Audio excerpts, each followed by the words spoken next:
गांव का लड़का जो आईएएस बना। गंगापुर एक छोटा सा गांव था जहां खेतों में सोने की तरह पीली सरसों लहलहाती थी और गलियों में बच्चों की किलकारियां गूंजती थीं।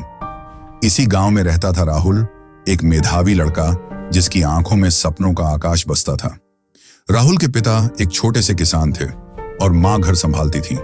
पैसों की तंगी के बावजूद राहुल के माता पिता ने हमेशा उसकी पढ़ाई को प्राथमिकता दी।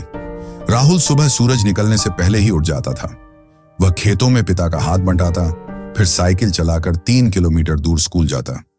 शाम को घर लौटकर वह दिए की रोशनी में पढ़ाई करता। उसके पास न तो महंगी किताबें थीं और न ही कोचिंग की सुविधा, लेकिन उसमें सीखने की ललक और मेहनत करने का जज्बा कूट कूट कर भरा था। 10वीं की परीक्षा में राहुल ने पूरे जिले में टॉप किया। उसकी सफलता से गांव वाले बहुत खुश हुए, लेकिन कुछ लोगों ने कहा, गांव का लड़का है, आगे क्या कर पाएगा? आईएएस बनने का सपना देखना बेकार है।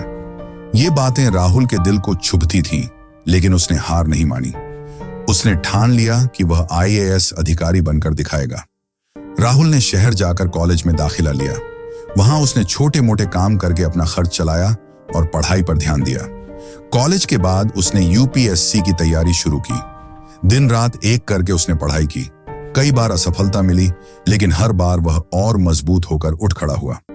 आखिरकार राहुल की मेहनत रंग लाई। उसने यूपीएससी की परीक्षा पास की और आईएएस अधिकारी बन गया।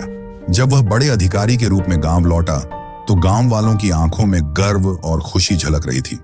राहुल ने साबित कर दिया कि मेहनत और लगन से कोई भी सपना पूरा किया जा सकता है। राहुल की कहानी गंगापुर और आसपास के गांवों में प्रेरणा की मिसाल बन गई। उसने न सिर्फ अपने सपने को साकार किया,